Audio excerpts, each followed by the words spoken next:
Hello students, welcome to Smart Tutors. Today we are going to discuss a topic of MES 102, that is Instruction in Higher Education. The topic of discussion is teaching. आज हम लोग बात करेंगे teaching क्या है। ये teaching का second video है, पार्ट 2। इस पार्ट में हम लोग डिस्कस करेंगे कि टीचिंग का फंक्शन क्या है, उसके डायमेंशंस क्या है, उनका टीचिंग स्टाइल क्या होता है और टीचिंग की विशेषता क्या है। सबसे पहले देखते हैं कि कैरेक्टरिस्टिक्स क्या है टीचिंग के, शिक्षण की विशेषताएं। तो शिक्षण की जो सबसे पहली विशेषता है वह है इंटरेक्टिव प्रोसेस, सक्रिय प्रक्रिया।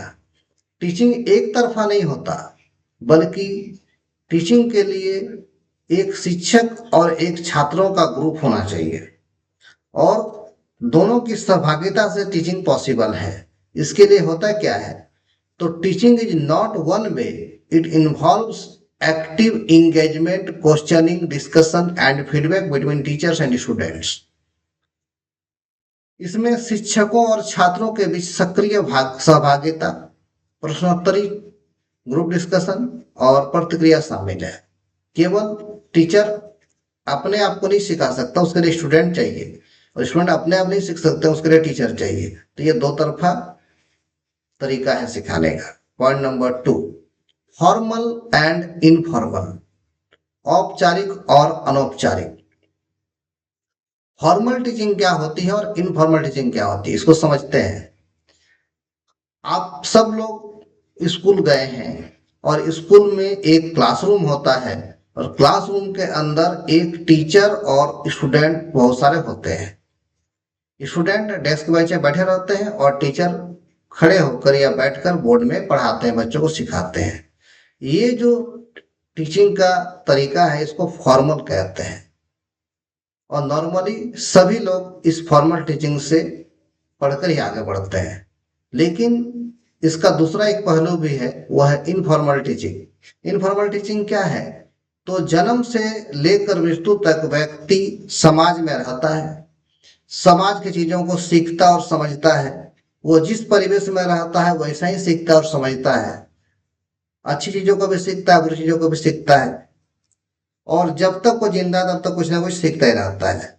वो लोगों के ग्रुप से भी सीखता है, टेलीविजन से भी सीख जाता है, दोस्तों से के साथ भी कुछ सीखता है।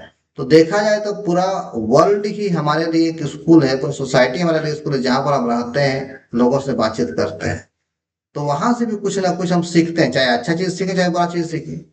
तो इस तरह के टीचिंग को हम इनफॉर्मल टीचिंग कहते हैं।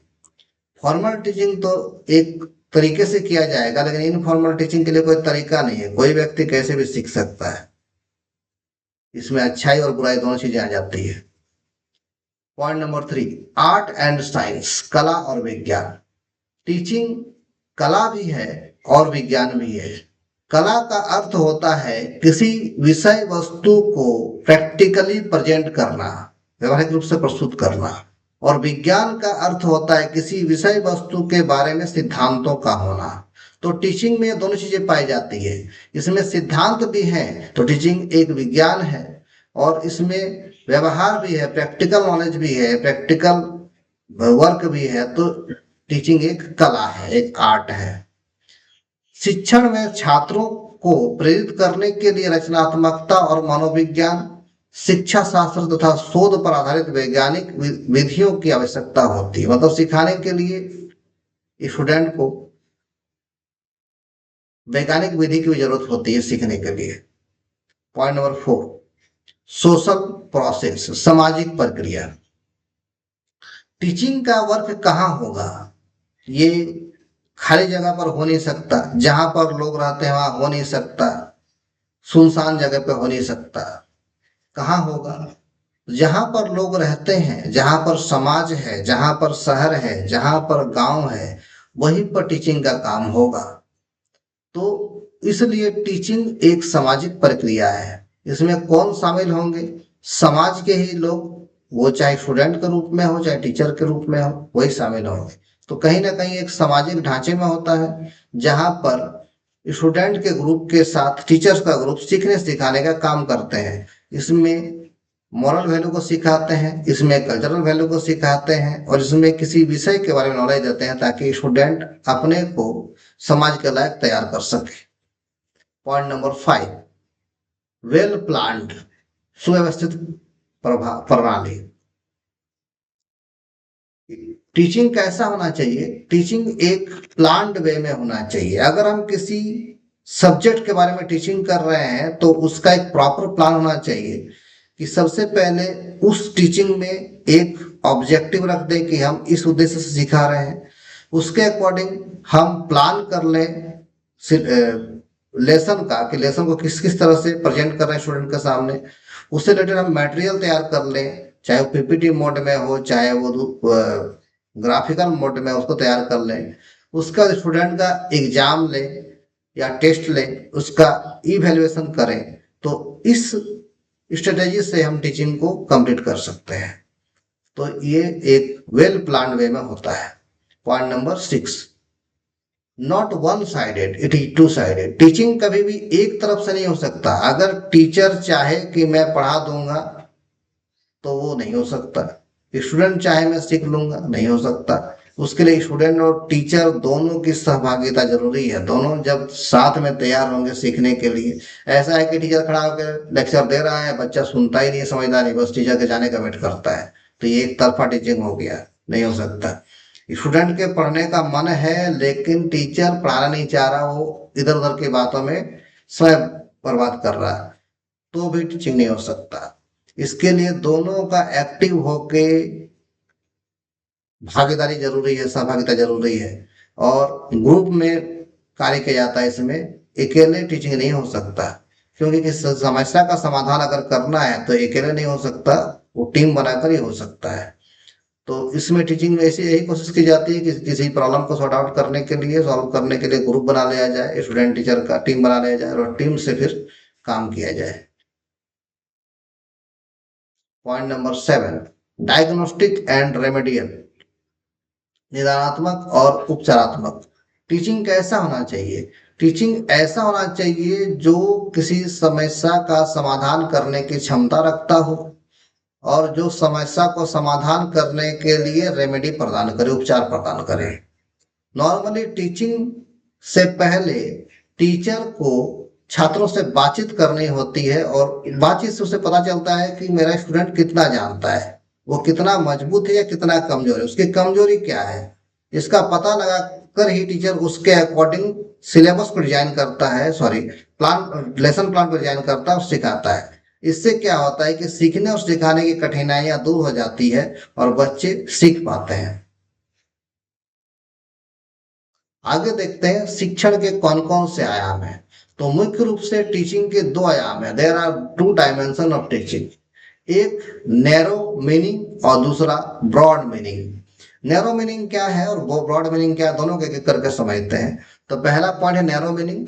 Narrow meaning focus on formal classroom instructions where teachers deliver knowledge according to curriculum. संकीर्ण अर्थ में एक क्लास के अंदर में एक टीचर है और छात्रों का एक समूह है। टीचर ब्लैक बोर्ड पर या बोर्ड पर पढ़ा रहे हैं, लिखा रहे हैं और स्टूडेंट डेस्क बेंच पर बैठे हुए पढ़ रहे हैं। ये एक नैरो मीनिंग है टीचिंग का, क्योंकि इसमें एक सीधे सिंपल सा सिलेबस है, उसको कंप्लीट करना है टीचर को और छात्रों को भी उतना ही पढ़ना जितना सिलेबस में दिया गया, बस ये नैरो टीचिंग है। लेकिन अगर ब्रॉड मीनिंग में देखा जाए तो इंसान जन्म से लेकर मृत्यु तक कुछ ना कुछ सीखता रहता है, हर पल हर क्षण वो सीखता ही रहता है। इसको औपचारिक टीचिंग के माध्यम से ले सकते हैं हम लोग। तो औपचारिक और अनौपचारिक और कहें या गैर औपचारिक करें, दोनों माध्यम से स्टूडेंट सीखता है। तो ये एक ब्रॉड मीनिंग हो जाता है टीचिंग का। वो जहां बैठेगा वहीं रहेगा, वहीं सीखेगा, लोगों से बात करेगा तब सीखेगा, कुछ काम करेगा तब सीखेगा, कुछ प्रैक्टिकल करेगा तब सीखेगा, कहीं घूमने जाएगा तब सीखेगा। तो ये विस्तृत अर्थ हो जाता है टीचिंग का। आगे देखते हैं फंक्शन ऑफ टीचिंग। शिक्षण के कौन कौन से मुख्य कार्य हैं। तो शिक्षण का पहला कार्य है इंस्ट्रक्शन, निर्देशन। टीचर स्टूडेंट को बतलाता है डायरेक्ट करता है कि उसे कैसे पढ़ना है, कैसे समझना है, कैसे प्रैक्टिकल करना है, तो ये निर्देशन हो गया, इंस्ट्रक्शन हो गया। दूसरा हो गया फैसिलिटेशन, सुविधा प्रदान करना। अब टीचर ने निर्देशन तो दे दिया, लेकिन उसको करे कैसे, उसके लिए टीचर उसको गाइड करता है, उसे मटेरियल इकट्ठा करने के लिए बताता है कि कैसे कैसे मटेरियल तुम्हें इकट्ठा करना, ताकि तुम चीजों को सीख सको, प्रैक्टिकल कर सको, खोज सको, रिसर्च कर सको। तो ये सुविधा प्रदान करना हो गया। पॉइंट नंबर 3, मोटिवेशन, प्रेरणा। केवल सुविधा प्रदान करने से स्टूडेंट तैयार नहीं हो जाएगा सीखने के लिए, उसे मोटिवेट भी करना पड़ेगा। तो मोटिवेट कैसे करें, तो टीचर को खुद उस काम में लगकर सिखाना पड़ेगा स्टूडेंट को कि देखो ऐसे करना है, मैं तुम्हारे साथ में करता हूं उसको, तुम देखो सीखो, मेरे साथ साथ करो। तो इससे स्टूडेंट को प्रेरणा मिलती है। प्रेरणा कहीं से मिल सकती है, जरूरी नहीं कि टीचर से मिले, हो सकता है स्टूडेंट बाहर से भी कहीं से किसी प्रेरणा लेके आया हो और उसे मन कर रहा हो मुझे ये चीज सीखना है। Point number 3।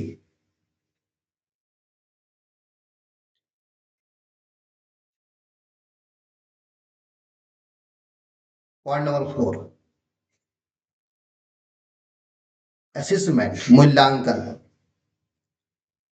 जब टीचिंग का काम हो जाए, मतलब टीचर को स्टूडेंट को सिखा दिया, स्टूडेंट टीचर से सीख लिया, तो वहां पर इवैल्यूएशन होता है, असेसमेंट होता है कि वो क्या सीखा, क्या समझा, कितना समझ पाया और उसका क्या उपयोग होगा।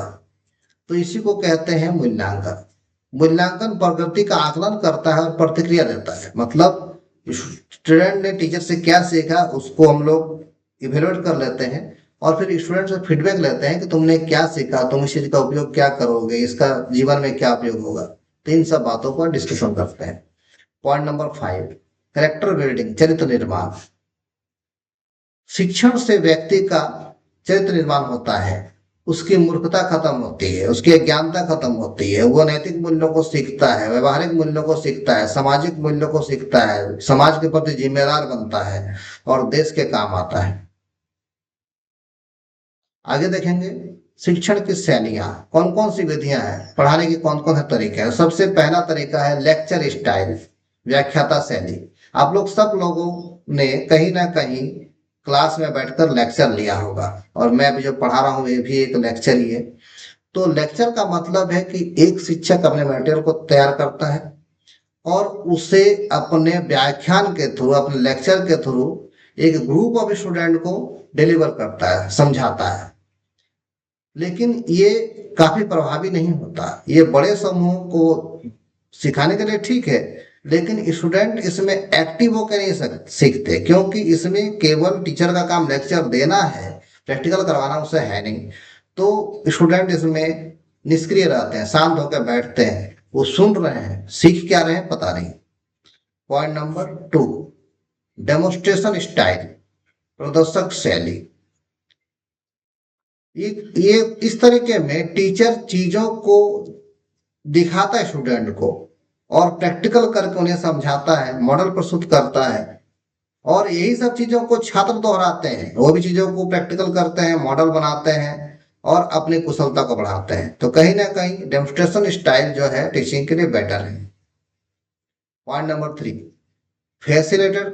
फैसिलिटेटर स्टाइल, सुविधादाता शैली। इस शैली को छात्र केंद्रित माना जाता है। सबसे पहले टीचर स्टूडेंट से पूछता है किसी विषय के बारे में, और फिर उस चीज के बारे में बताकर उसकी जिज्ञासा को बढ़ाता है, ग्रुप डिस्कशन करता है, और स्टूडेंट के अंदर में आलोचनात्मक सोच को डेवलप करता है। फिर मार्गदर्शन के द्वारा चीजों से सिखाता है, बल्कि उसे थोप नहीं देता, तुम्हें सीखना ही है, उनकी इच्छा के अनुसार टीचर उसे सिखाता है। तो ये फैसिलिटेटर स्टाइल हो गया। पॉइंट नंबर 4, डेलीगेटर स्टाइल, प्रतिनिधि शैली। इस शैली में शिक्षक छात्रों को परियोजना या समूह कार्य की जिम्मेवारी सौंपता है, स्वतंत्रता और सहयोग को बढ़ाता है। टीचर के द्वारा और स्टूडेंट के द्वारा मिलकर एक योजना बनाई जाती है कि हमें कोई प्रोजेक्ट को कंप्लीट करना है, और ये स्टूडेंट के चॉइस पर और टीचर के सपोर्ट से होता है। फिर उसके रिलेटेड टीचर एक ग्रुप तैयार करते हैं, उस ग्रुप में एक होता है टीम लीडर जो चीजों को कंट्रोल करेगा और बाकी सब मिलकर मटेरियल इकट्ठा करते हैं और प्रैक्टिकली उस काम को पूरा करते हैं। तो ये टीचर और स्टूडेंट दोनों को स्वतंत्रता प्रदान करता है और सहयोग प्रदान करता है ताकि टीचिंग को स्ट्रांग बनाया जाए। पॉइंट नंबर 5, हाइब्रिड स्टाइल या मिक्स स्टाइल। संकर शैली। संकर शैली क्या होती है? कभी कभी दो टीचिंग स्टाइल को एक साथ मिलाकर सिखाया जाता है, जैसे एक हो गया लेक्चर और एक हो गया प्रैक्टिकल। तो इसमें छात्र केंद्रित और शिक्षक केंद्रित दोनों विधियों को मिला दिया जाता है और मिलाकर दोनों के अकॉर्डिंग छात्र को क्या सीखना है, उसके अकॉर्डिंग टीचर में क्या एबिलिटी सिखाने की, दोनों को मिलाकर फिर ग्रुप बनाते हैं और सिखाते हैं। इसमें क्या है, दोनों एक दूसरे के लिए अनुकूल होते हैं और किसी को कोई तरह की समस्या नहीं आती। Teaching versus learning. अब हम लोग देखेंगे कि शिक्षण और अधिगम में क्या अंतर है। तो पहला पॉइंट है फोकस, केंद्र बिंदु। टीचिंग का उद्देश्य ज्ञान प्रदान करने की प्रक्रिया है और लर्निंग का उद्देश्य ज्ञान लेने की प्रक्रिया है। मतलब टीचिंग में ज्ञान दिया जाता है टीचर के द्वारा स्टूडेंट को और अधिगम में ज्ञान दिया जाता है स्टूडेंट के द्वारा टीचर से। दोनों एक जगह पर ही होता है, एक साथ ही होता है, लेकिन एक ज्ञान प्रदान कर रहा है, दूसरा ज्ञान प्राप्त कर रहा है। भूमिका क्या है, रोल क्या है? तो टीचिंग जो है वो टीचर सेंटर्ड होता है, शिक्षक केंद्रित होता है, और लर्निंग जो है वो स्टूडेंट सेंटर्ड होता है, छात्र केंद्रित होता है। मेथड। टीचिंग के कौन कौन से मेथड है? तो निर्देशन, मार्गदर्शन और सुविधा प्रदान करना। अधिगम का कौन कौन से मेथड है? अवलोकन, अभ्यास और चिंतन। आउटकम क्या आएगा, रिजल्ट क्या आएगा इसका? टीचिंग का आउटकम ये आता है कि ज्ञान का ट्रांसफर होता है, ज्ञान का हस्तांतरण होता है। कहाँ? स्टूडेंट, टीचर से स्टूडेंट की ओर। और अधिगम का क्या आता है? ज्ञान अर्जन होता है और कुशलता बढ़ती है। स्टूडेंट ज्ञान प्राप्त करता है और अपनी कुशलता को बढ़ाते हैं। तो इस वीडियो में इतना ही। Thanks for watching.